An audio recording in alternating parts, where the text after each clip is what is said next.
undangan barangkali dan tata kelola. Saya tidak akan bicara tata kelola, tetapi bagaimana peranan AMI pada tata kelola perguruan tinggi. Langsung Pak ya.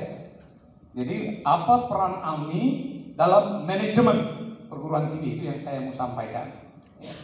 Oleh karena itu izin kami mencoba membagi dalam batasan waktu ini agar semuanya bisa kami sampaikan dengan ini empat subtopik. Pertama, saya tidak mau dulu cerita apa itu AMI, gitu. Tapi ingin karena yang hadir di sini adalah para pimpinan, ya. Mengapa AMI penting di perguruan tinggi, itu dulu saya sampaikan. Setelah itu Bapak paham bersama-sama, artinya persepsi kita sama bahwa AMI itu penting, baru kami akan mau isi dengan apa sih sesungguhnya AMI yang benar, begitu loh. AMI yang benar, karena beberapa perguruan tinggi melaporkan sudah melaksanakan audit sudah. Ketika kami kunjungi, itu evaluasi biasa aja lah. Kenapa ini disebut AMI? Ya biar disebut AMI aja lah Pak, gitu kan. Ikut aja kan. Pemerintah dulu begini Pak, gitu. Karena masih infuse, masih memberikan. Ya. Tapi lama-lama ya nggak bisa ya. Jadi benar AMI. Nah setelah itu, yang ketiga ini sebenarnya yang diminta, apa sesungguhnya peran AMI pada manajemen perguruan tinggi. Kalau kita menjalankan AMI dengan baik, bagaimana ya, perguruan tinggi kita. Ya. Jadi AMI diimplementasikan pada pada manajemen. Nah yang terakhir ini isu yang sangat seksi biasanya. Terakhir saya kasih ini. Apa sih kaitan tentang AMI SPMI dengan akreditasi SPMI? Ini isu yang paling seksi menurut saya. Tadi juga sudah sempat disinggung-singgung. Karena orang larinya langsung bagian yang keempat gitu loh. Ya. Siapa? Siap kita mulai? Hai. Siap? Wah masih semangat nih Pak ya. Aplaus dulu lagi, aplaus dulu ya. Baik, kita mulai dengan yang pertama. Mengapa AMI itu penting di perguruan tinggi? Biasanya saya akan bicara, kalau bicara penjaminan mutu itu bicara tentang idealisme. Idealnya adalah untuk menciptakan quality culture, budaya mutu. Tidak ada cara lain. No other choice, kata orang di Cakra Negara. Gitu ya. Ya. Tidak ada pilihan lain kalau ingin di institusi kita tumbuh budaya mutu.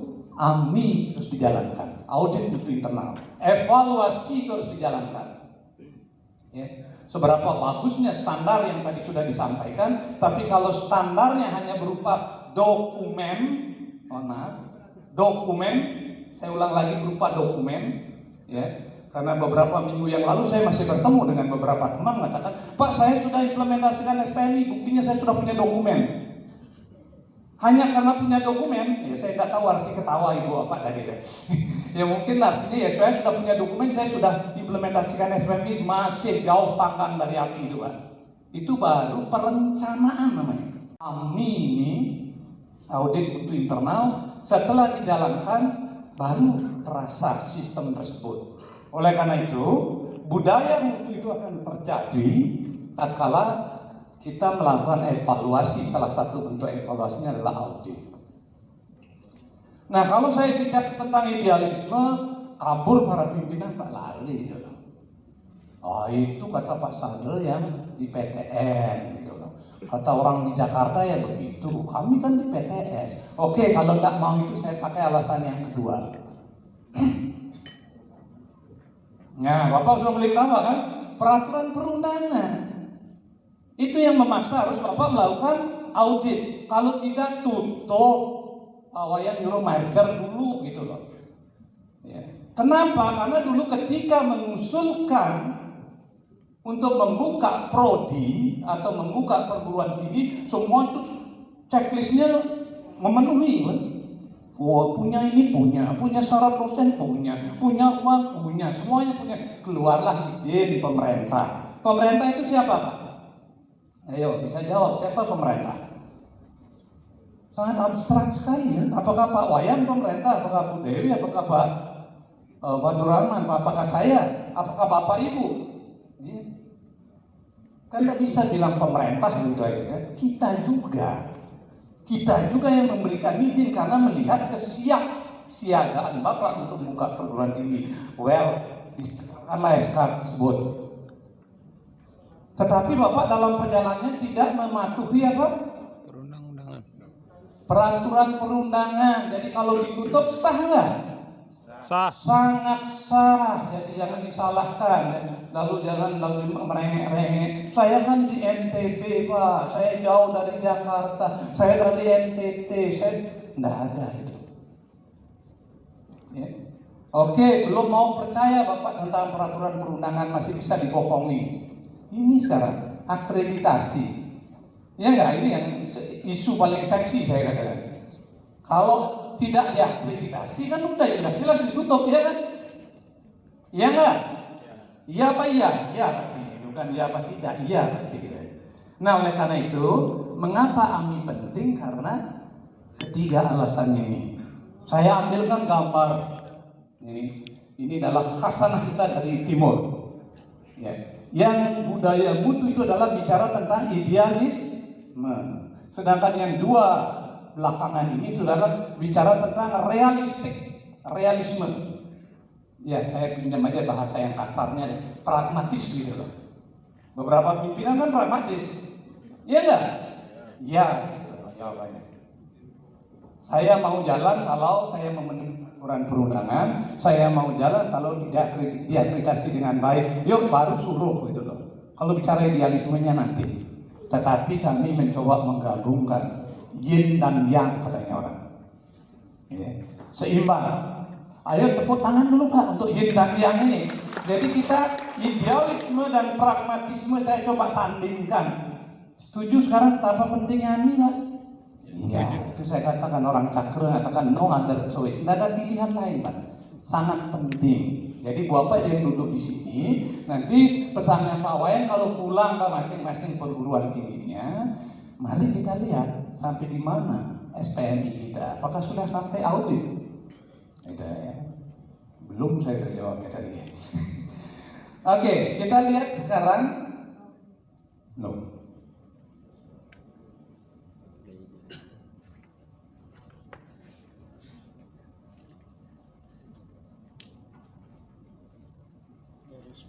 Sorry. Nah, mari kita lihat dari peraturannya sekarang. Persoalan idealismenya taruh dulu deh Pak ya. Sekarang dari peraturan.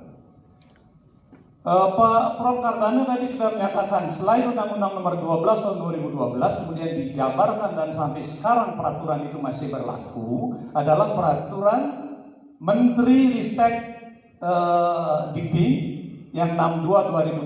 Saya katakan sampai sekarang masih berlaku karena naga-naganya akan diganti. Kenapa? Ya karena sekarang kan tidak ada Kementerian Ristek Dikti kan. Ya pasti harus diganti, disesuaikan.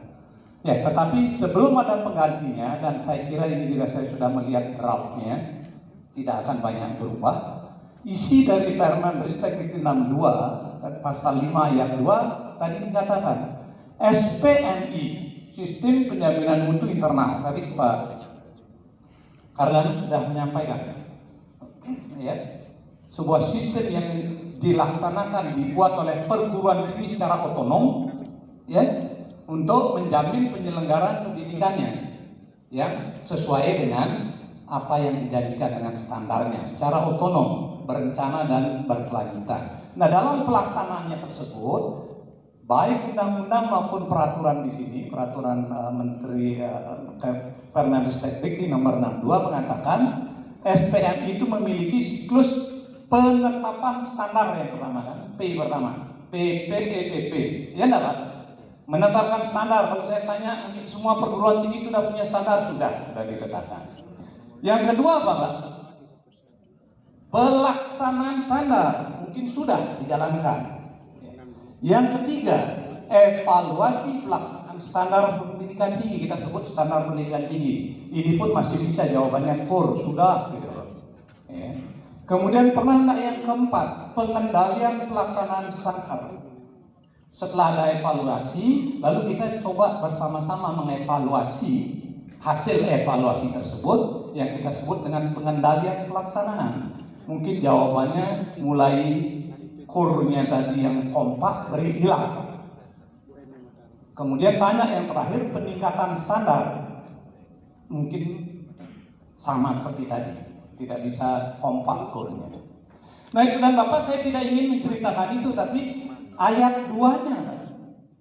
Mohon diperhatikan di sini, gini bunyinya. Evaluasi sebagaimana dimaksud pada ayat 1.c, apa poin C-nya Pak? Evaluasi pelaksanaan standar harus dilakukan melalui Audit mutu internal. AMI. Ya, ini. Sayangnya kok ada itu gitu loh, peraturan ini. Ya. Karena apa? Jawabannya karena audit mutu internal berbeda, sangat berbeda dengan evaluasi biasa. Ya. Karena itu pemerintah mengharuskan. Ya. Kenapa pemerintah mengharuskan? Karena pemerintah juga menjamin bahwa izin yang telah diberikan kepada program studi ataupun universitas atau perguruan tinggi, whatever namanya gitu kan, entah itu institut, sekolah tinggi, akademi, itu memang dijalankan sesuai dengan janjinya. Oleh karena itu pemerintah hadir di sini Pak, hadir di sini dalam rangka meminta SPM-nya itu dievaluasi dengan AMI. Jadi lagi-lagi tidak ada pilihan lain ya. Oke, kita lanjut.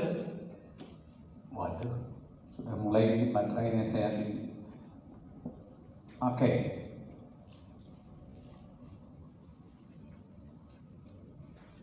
Undang-Undang Nomor 12 Permendikbud. AMI itu,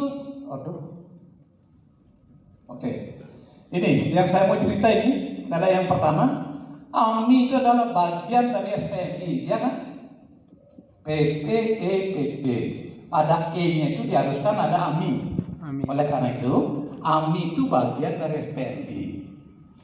Kemudian amanat undang-undang dan Permendikbud juga memperlihatkan bahwa SPMI bukanlah hanya berupa dokumen. Jangan mengatakan masih bahwa hari ini masih mengatakan saya punya dokumen berarti saya sudah punya SPMI. Belum. Itulah punya dokumen itu baru perencanaan untuk melaksanakan SPMI. Nah setelah punya dokumen yang tadi dikatakan ada 4, ada kebijakan SPMI, ada manual SPMI, ada apa? Standar ya dalam SPMI, kemudian ada formulir ini baru merencanakannya. Nah ini yang diminta untuk sekarang melaporkan punya enggak gitu loh ya, pada laporan lewat apa namanya SPMI.com ya, lamannya SPMI.Kemdikbud. Ya saya nggak hafal lah, data saya yang ngasih itu kan. Jadi Bapak Ibu kan sudah ya, harus dilaporkan tersebut pada laman yang kita sudah siapkan. Oh saya punya, lalu Ibu Bapak tinggal memberikan linknya, linknya. Kemdikbud.go.id gitu kan, salah SPMI ya. Baik. Baru yang kedua ini baru perencanaan. Kemudian yang ketiga, SPMI benar-benar terimplementasi itu harus lewat AMI. Oke, sudah lengkap peraturannya itu yang menyebabkan. Baik, sekarang dari akreditasi. Ya, kenapa AMI itu penting? Saya ambilkan, ini sengaja saya kopikan itu pada bukunya Pedoman Penilaian Akreditasi Program Studi. Saya kira sama juga kalau akreditasinya institusi ya. Ibu dan Bapak barangkali di belakang tidak bisa ini melihat terang. Ada yang di sana disebutkan dalam pedoman penilaian yang disebut dengan syarat perlu. Ya. Prodi kita akan terakreditasi kalau nilainya ini, nilai ambangnya itu berapa? 200. Di atas 200 ya, 200. Tapi ini syarat perlunya ada, syarat perlu untuk terakreditasi. Kalau kita nilainya 200, syarat perlunya oke, dicetak, maka kita akan diberikan peringkat apa Pak? Baik. Artinya terakreditasi dengan instrumen yang baru namanya mendapatkan peringkat akreditasi baik. Tetapi walaupun nilai kita di atas 200 lah kan, ya. Kemudian di sini ada syarat perlu terakreditasinya itu X itu artinya apa? Tidak memenuhi, gitu loh. Tidak memenuhi syarat, maka dia langsung diturunkan menjadi tidak terakreditasi. Dalam istilah sekarang disebutkan tidak memenuhi syarat peringkat akreditasi. Sampai di sini jelas Pak? Jelas ya? Walaupun Bapak punya 250 mungkin atau 200, ya ini mendekati 300 lah. Tetapi syarat perlu tidak terpenuhi, maka dia langsung jeblok Pak. Tidak terakreditasi. Pertanyaan berikutnya apa? Apa syarat perlu itu kan begitu? Apa yang dimaksud dengan syarat perlu itu? Ini Pak syarat perlunya. Syarat perlu untuk terakreditasi atau syarat perlu peringkat. Saya ambilkan yang program kita yang umum aja deh. Yang diploma 3, yang sarjana terapan, magister paling top. Yang doktor lain lagi. Baca syarat yang pertama Pak. Skor butir penilaian untuk penjaminan mutu, artinya keterlaksanaan sistem penjaminan mutu internal, akademik dan non akademik lebih besar sama dengan 2. Ada syarat yang kedua. Skor butir penilaian kecukupan jumlah dosen tetap program studi juga harus lebih daripada 2. Sedangkan skor yang ketiga, ya, butir untuk penilaian kurikulum sama juga. Oke, kalau salah satu aja dari 3, salah 2 dari 3, apalagi salah 3 dari ketiga-tiganya. Salah satu aja, saya ambil yang pertama aja deh, karena kita bicara penjaminan mutu. Dosen sudah oke, memenuhi syarat, kurikulum sudah ditinjau dengan baik, ruangan sudah punya, tapi penjaminan mutunya kurang dari nilai 2. Akreditasi atau enggak? Tidak, karena dia syarat perlu. Lalu bagaimana kita tahu bahwa itu nilainya 2? Sudah dikasih sama Ban PT Pak. Ini rubrik penilaiannya. Kita cari nomor butirnya, cari elemennya, indikatornya. Dia kasih rentang harkatnya 0 sampai 4. 0 itu yang udah tidak terakreditasi. 1 apalagi 1 ya hanya pas-pasan. 2 itu kalau memenuhi syarat biasanya dulu disebut dengan C. Sekarang baik. 3 B atau Baik sekali. baik sekali. 4 Unggul. atau A. Nah kalau kami menyarankan mau ya carilah yang 4 kan gitu, atau 3 dan 4. Kalau ibu bapak buat standar, indikator dalam standarnya, please Pak, lihat kemari gitu ya, refer to ini gitu Pak ya, acu ini, sehingga perguruan tinggi kita punya daya saing. Walaupun tadi Pak Hardana mengatakan itu otonom, mau tetap hanya di 2 aja, levelnya SNDT saja, enggak masalah. Ya. Tapi kan kompetitor kita kan jalan juga, ya nggak Pak? Untuk LLDT wilayah 8 berapa ada perguruan tinggi Pak? 100, ya hampir 200-an kalau enggak. Sama berapa ada prodi, demikianlah yang kita ajak. Dan jangan lupa, prodi atau perguruan tinggi di samping kita itu sudah mulai bekerja, ingin maju gitu loh. Karena itu pasang standar yang ini. Oke, kembali sekarang. Skor untuk penjaminan mutu itu tidak boleh kurang dari 2. Apa bunyinya Pak? Nah itu yang perlu saya perlihatkan. Di belakang nggak bisa lihat. Ya, tapi materi ini nanti bisa diminta ke panitia. Saya baca saja Pak. Ini yang namanya 2 ya, untuk program studi loh, penjaminan mutu. UPPS telah melakukan SPNI yang memenuhi aspek nomor 1 sampai nomor 2, sampai nomor 3. UPPS itu apa Pak? Unit penyelenggara program studi. Maaf Ibu, program studi apa? Bahasa Inggris. Ininya UPPS-nya apa? Di atasnya fakultasnya? FKIP. FKIP-nya itu harus dimintakan memenuhi persyaratan 1 sampai 3. Kita baca sama-sama ya. Syarat nomor 1, UPTS telah menyelenggarakan SPNI yang dibuktikan dengan 5 aspek. Ini cukup 3 aja. Pertama, apakah di fakultas FKIP Ibu itu memiliki dokumen legal tentang pembentukan unsur penjaminan mutu? Ya, di fakultas kami ada yang namanya mungkin unit penjaminan mutu atau gugus penjaminan mutu, sudah punya legal.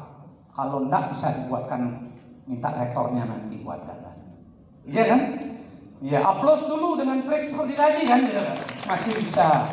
Yang nomor 2, ketersediaan dokumen mutu, kebijakan, manual, standar, dan formulir. Sudah punya nggak fakultas kita dokumen itu?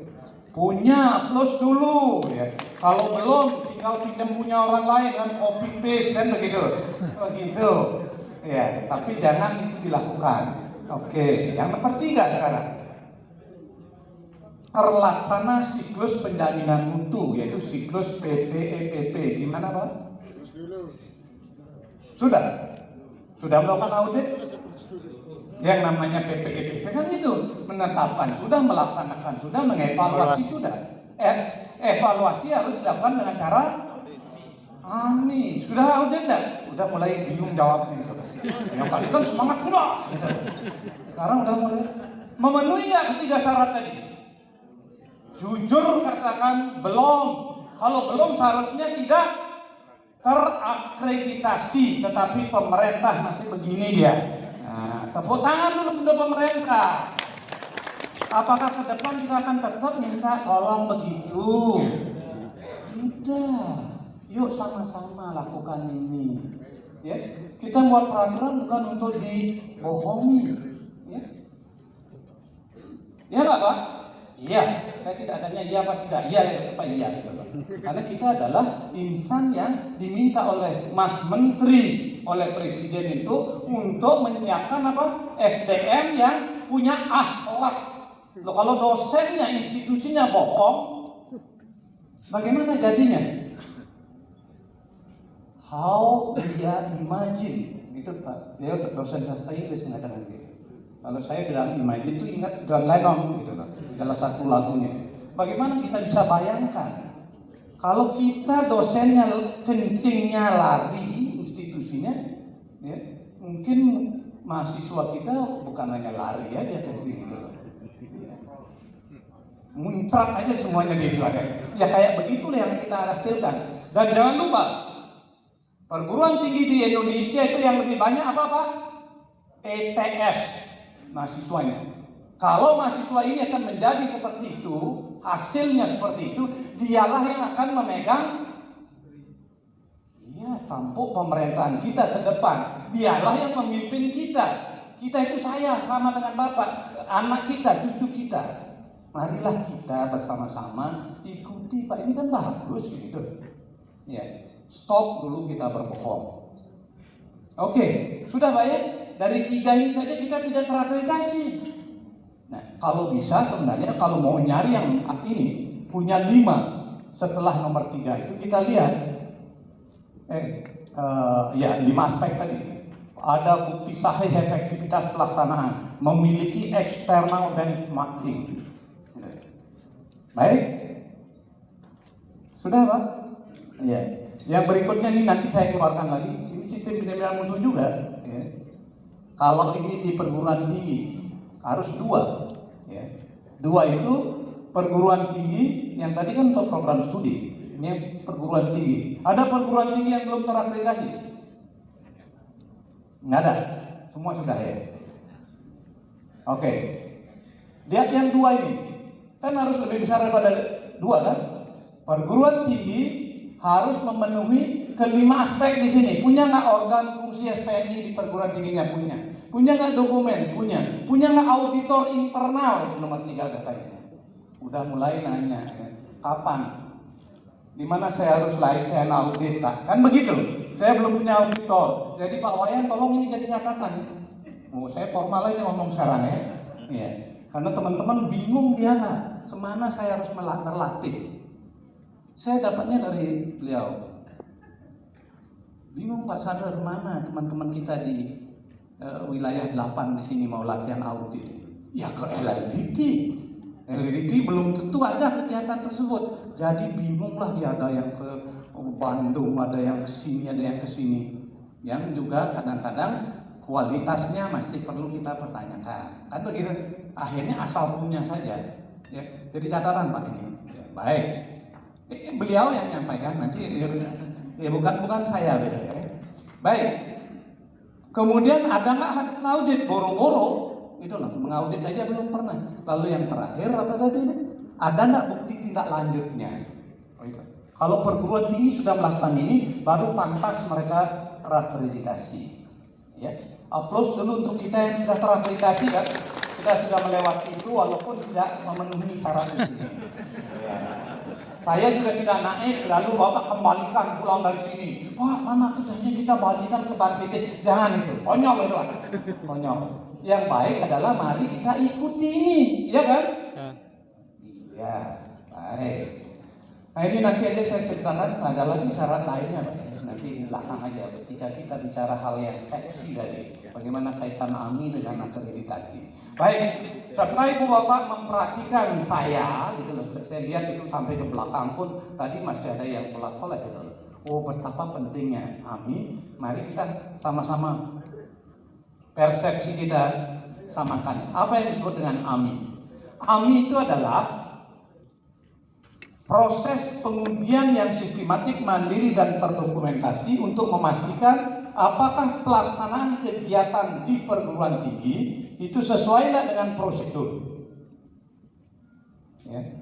Lalu hasilnya telah sesuai nggak dengan standar untuk mencapai tujuan. Tadi kan kita pertama menetapkan standar kan Pak?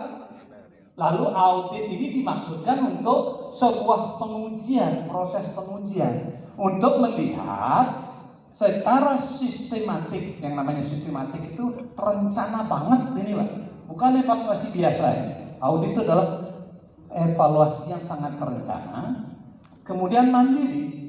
Mandiri itu diberikan kewenangan kepada auditor untuk melakukan evaluasi tersebut, untuk melakukan pengujian tersebut. Tidak boleh diintervensi bahkan oleh rektornya, oleh dekannya, oleh prodinya. Dia benar-benar mandiri dan terdokumentasi sampai hal-hal yang kecil, mulai dari perencanaan AMI sampai tak ada laporan itu terdokumentasi. Untuk apa? Untuk memastikan apakah pelaksanaan kegiatan di perguruan tinggi tersebut, apa kegiatannya Pak di perguruan tinggi? Enggak banyak kok, ada 3 apa?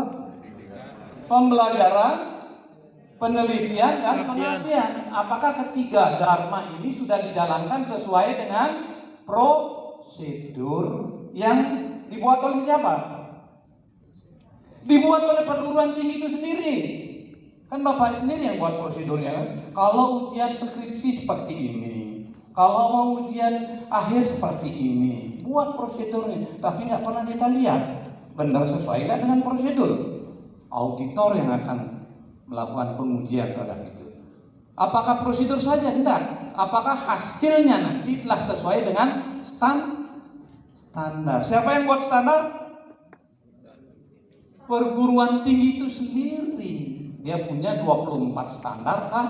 Tadi 30 standar atau 33. Sesuai nggak dengan standar yang ditetapkan? Ini dikerjakan oleh auditor. Cuma lihat di bawahnya. Walaupun dia diminta untuk melakukan proses pengujian, audit mutu internal atau AMI itu bukanlah assessment. Assessment itu penilaian. Auditor suruh menguji tapi tidak menilai. Yang menilai itu seperti BANPT. BANPT itu kalau kita anggap kegiatan itu adalah auditor, audit itu cuma dia memberikan penilaian, karena itu dia tidak menyebut auditor. Dia sebut dengan assessment, kan gitu, assessment lapangan. Karena dia menilai. Kalau cocok, ya dia kasih nilai C atau baik sekali. Kalau pelang OI, SNDT seberapa jauh pelampauannya, dia punya kriteria, 9 kriteria itu. Sampai di sini pelampauannya, nilainya sampai mungkin 300 sekian, maka dia dikasih Unggul. nilai baik sekali atau B. Atau kalau melampaui yang sudah dia buatkan itu 4 harokatnya semua penilaian dikalikan dengan 4 poinnya dijumlah, maka akan dapat unggul. Jadi dia menilai. Tetapi kita tidak. Ya. Audit itu bukanlah assessment atau penilaian, melainkan apa? Hanya mencocokkan kesesuaian antara pelaksanaan dengan tadi itu janji-janji kita, entah itu prosedur, entah standar, ya. Gitu. Pak Prof. Kardana tadi sudah mengatakan mutu adalah kesesuaian pelaksanaan dengan standar, kan? Kalau kita mengatakan itu sesuai, maka kita disebut berkualitas.